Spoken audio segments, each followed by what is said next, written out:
Hello बच्चों, let's see the question. The question says integrate with respect to x 3x plus 2 divided by x plus 1 का whole square into x plus 2। तो सबसे पहले बच्चों इस question को solve करने के लिए हम लोग जिस कॉन्सेप्ट का यूज़ करने वाले हैं, the key concept for this question is, तो बच्चों इस क्वेश्चन को सॉल्व करने के लिए सबसे पहले हम लोग पार्शियल फ्रैक्शन का यूज़ करने वाले हैं, पार्शियल फ्रैक्शन मेथड का यूज़ करने वाले हैं। एंड उसके साथ साथ हम लोग कुछ बेसिक इंटीग्रल फार्मूला जैसे कि dx अपॉन एक्स का इंटीग्रेशन ln x प्लस सी होता है। एंड उसके साथ साथ ही बच्चों हम लोग बेसिक फार्मूला जैसे कि dx अपॉन एक्स स्क्वायर का इंटीग्रेशन हो जाएगा -1 अपॉन एक्स प्लस सी। तो इन कुछ बेसिक फार्मूला के यूज से एंड पार्शियल फ्रैक्शन के यूज से हम लोग इस क्वेश्चन को बनाने वाले हैं। तो सबसे पहले बच्चों हमारे पास जो फ्रैक्शन गिवन है वह है 3x plus 2 divided by x plus 1 का whole square into x plus 2।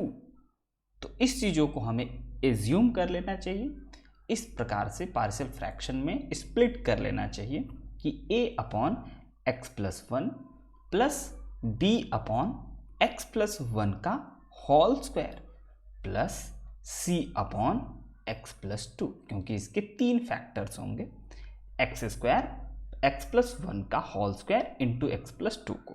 तो बच्चों इसको हमने इस प्रकार से लिख दिया। नाउ अब हमें इस ए बी सी के वैल्यू को फाइंड आउट करना है। तो इस ए बी सी के वैल्यू को फाइंड आउट करने के लिए सबसे पहले अगर हम लोग सिंप्लीफाई करें तो एल एच एस वाले टर्म को एज इट इज लिख देते हैं एंड आर एच एस वाले टर्म में हमारे पास एलसीएम आ जाएंगे x प्लस 1 का whole square into x plus 2।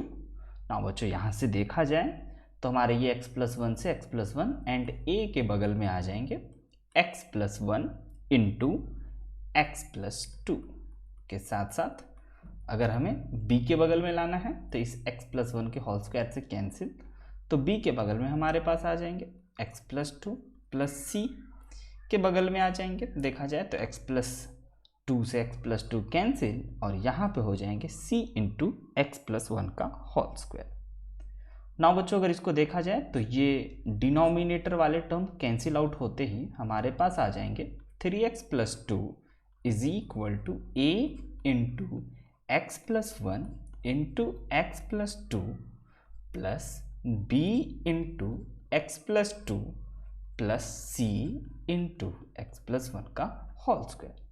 Now बच्चों यहाँ से हम लोग इस x के वैल्यू को निकाल सकते हैं कंपेयर मेथड से, या फिर x के जगह पे अगर हम लोग कोई वैल्यू पुट करें जिससे कि ये पूरा का पूरा टर्म ज़ीरो हो जाए। लाइक अगर इसमें हम लोग x के जगह पे सबसे पहले अगर इस टर्म को हमें जीरो बनाना है तो हमें x के जगह पे 1 पुट करना चाहिए -1। तो आइए अगर हम लोग पुट करते हैं x इज इक्वल टू -1 इस वाले में, तो ये हमारे पास बन जाएंगे 3 into -1 plus 2 is equal to ये वाला टर्म पूरा का पूरा जीरो हो जाएगा एंड ये वाला टर्म भी जीरो हो जाएगा एंड बचेगा हमारे पास बच्चों b इंटू -1 प्लस 2। और अगर इसको सिंप्लीफाई करें देन हमारे पास यहाँ से b का वैल्यू आ जाएगा जो कि बच्चों दिखाई दे रहा है कि b इज इक्वल टू -1 की इक्वल है। यहाँ से हमारे पास ये b का वैल्यू आ गया। नाउ अब हमें जैसे ही हमने x की जगह पे -1 पुट किया इस वाले इक्वेशन में आइडेंटिटीज़ में, तो हमारे पास b का वैल्यू आया। नाउ बच्चों इसी वाले में अगर हम लोग x की जगह पे 2 पुट करें, हो सकता है हमें कोई और वैल्यू निकल के आए। तो x इज इक्वल टू अगर हम लोग -2 पुट करें, यस तो -2 पुट करने पे LHS में हो जाएंगे 3 इंटू -2 प्लस 2 एंड RHS की बात की जाए तो नाउ बच्चों ये वाला टर्म अगेन जीरो हो जाएंगे एंड ये वाला भी टर्म जीरो हो जाएंगे।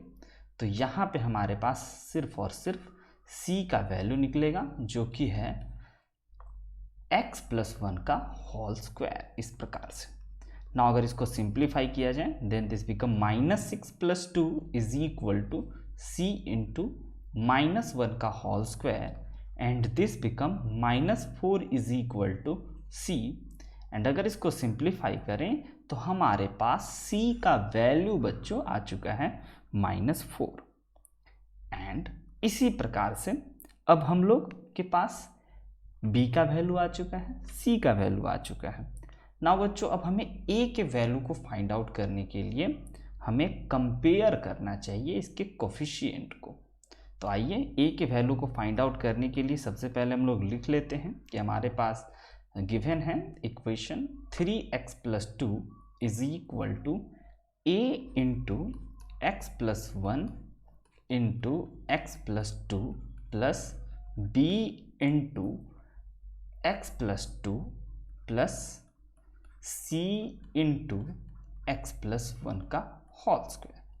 नाउ बच्चों यहाँ से अब हमें वैल्यू फाइंड करना है तो हमें एक्स स्क्वायर के कोफिशिएंट को देखना चाहिए। तो अगर एक्स स्क्वायर के कोफिशिएंट, तो सबसे पहले आइए RHS में क्रिएट कर लें।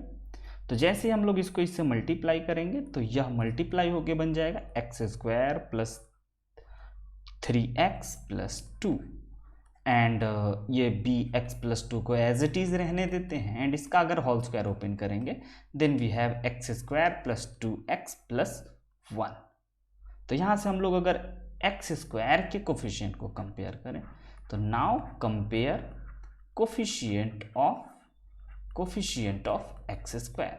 तो सबसे पहले देखा जाए LHS में तो 0 है, एंड RHS में बच्चों हमारे पास a, यहाँ पे एक्स स्क्वायर एंड यहाँ पे एक्स स्क्वायर, तो a प्लस सी आ जाएंगे।